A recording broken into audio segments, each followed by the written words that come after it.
इस वक्त की बड़ी खबर उत्तराखंड की सियासत से जुड़ी हुई है। उत्तराखंड के राज्यपाल ने इस्तीफा दे दिया। राज्यपाल बेबी रानी मौर्य ने राष्ट्रपति को अपना इस्तीफा भेजा है। 3 साल तक उत्तराखंड की राज्यपाल रही, यूपी से लड़ सकती है विधानसभा चुनाव। तो बड़ी खबर आपको बता रहे हैं, उत्तराखंड से राज्यपाल बेबी रानी मौर्य ने अपना इस्तीफा दे दिया, राष्ट्रपति को अपना इस्तीफा भेजा है। 3 साल तक उत्तराखंड की राज्यपाल रही, यूपी से लड़ सकती है विधानसभा चुनाव।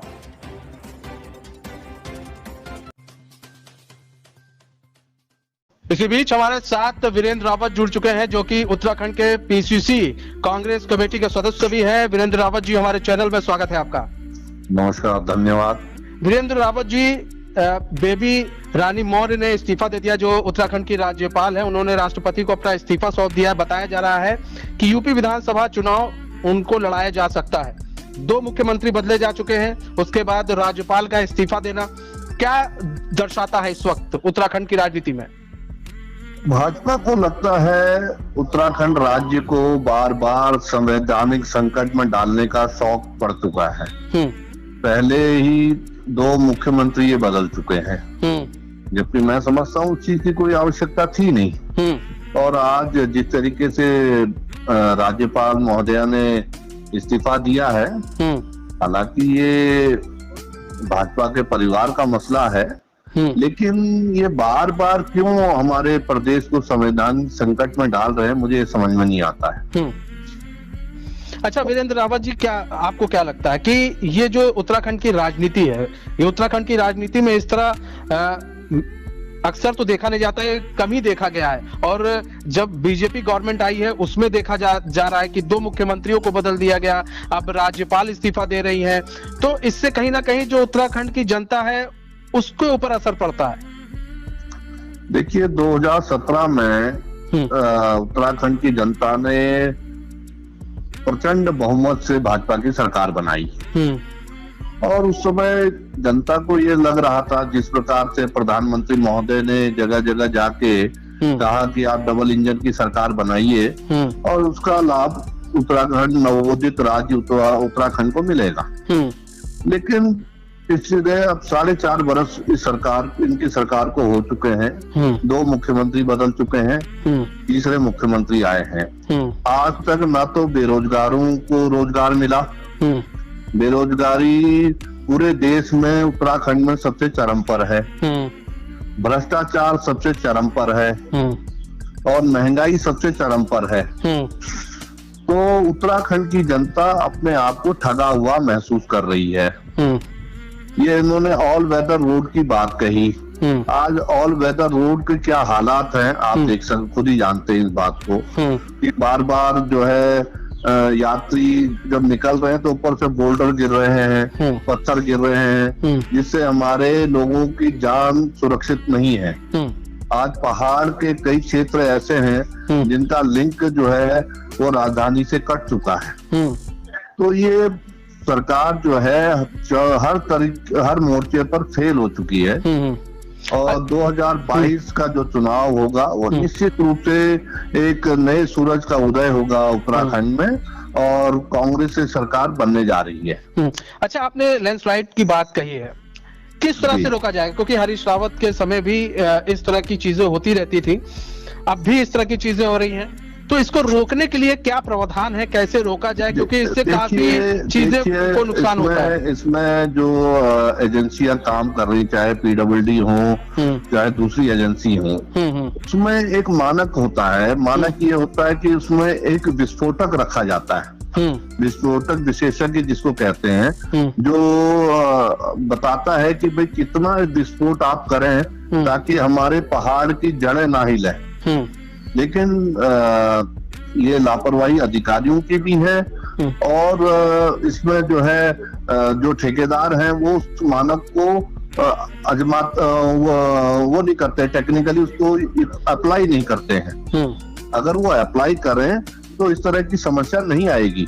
पहले भी आजादी के समय से बहुत सारी रोडें ऐसी बनी हैं। ऐसा नहीं है कि ये पहली बार सड़क बन रही है, लेकिन ये लोग क्या है कि जल्दीबाजी, अपना काम जल्दी करने के चक्कर में विस्फोट कर देते हैं और विस्फोट की क्षमता जो है उसको बताने वाला विशेषज्ञ का इस्तेमाल नहीं करते। अगर विशेषज्ञ का इस्तेमाल हो तो इस तरह की समस्या नहीं आएगी।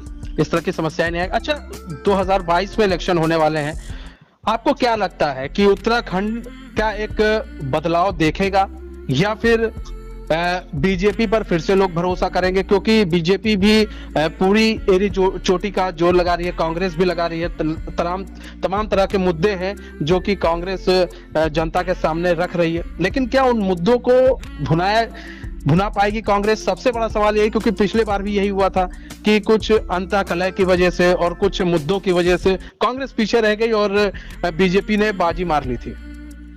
देखिए, इंग्लिश का फ्रेज है, it written on the wall, clearly written on the wall है कि Congress is coming back to the power in 2022। ये आज ये इबारत दीवार पर लिखी जा चुकी है। उत्तराखंड की जनता ने इबारत दीवार पर लिख दिया है। 2022 में कांग्रेस जो है हरीश रावत जी के नेतृत्व में, गणेश गोदियाल जी के नेतृत्व में, राहुल जी के, सोनिया जी के, प्रियंका जी के नेतृत्व में बहुत भारी बहुमत से वापसी करने जा रही है। आज गरीब परेशान है, मजदूर परेशान है, किसान परेशान है, व्यापारी परेशान है। ऐसा कोई शख्स नहीं है जो परेशान ना हो। आज महिलाओं की जो रसोई है, उनको रसोई चलाना बड़ा मुश्किल हो गया है। जो सिलेंडर हमारे टाइम में 300 350 का होता था, आज वो 935 रुपए का हो गया है। जो खाद्य तेल 65 रुपए किलो मिलता था, आज वो 200 रुपए पार कर चुका है। तो आप खुद ही अंदाजा लगाइए कि एक सामान्य जन जो है वो कैसे अपने 2 जून की रोटी खा रहा होगा।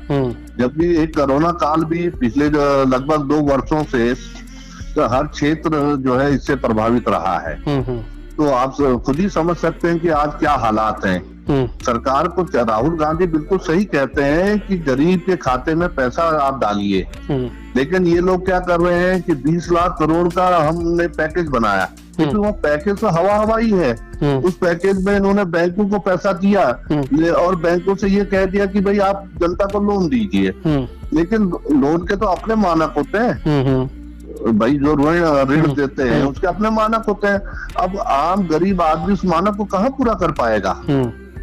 ये लोग बैंक फोन कर रहे हैं आज नौकरी पेशा लोगों को कि आप ऋण ले लीजिए। नौकरी पेशा व्यक्ति को तो तनख्वाह मिल रही है, लेकिन जो मजदूर है, जो रोज कुआं खोदता है, रोज पानी पीता है, वो उसके लिए तो आज जीवन जीना एक दुष्कर कार्य हो गया है। और मुझे लगता है जो सरकार, जैसे हिटलर के जमाने में होता था कि जीवन जीना ही एक विकास का मानक है, मुझे लगता है भाजपा की सरकार में यही मानक आगे चल के पूरा होने वाला है। और लोगों को जो ये होगा कि लोग अगर जीवन जी रहे हैं तो उसी को विकास मान के चलेंगे फिर।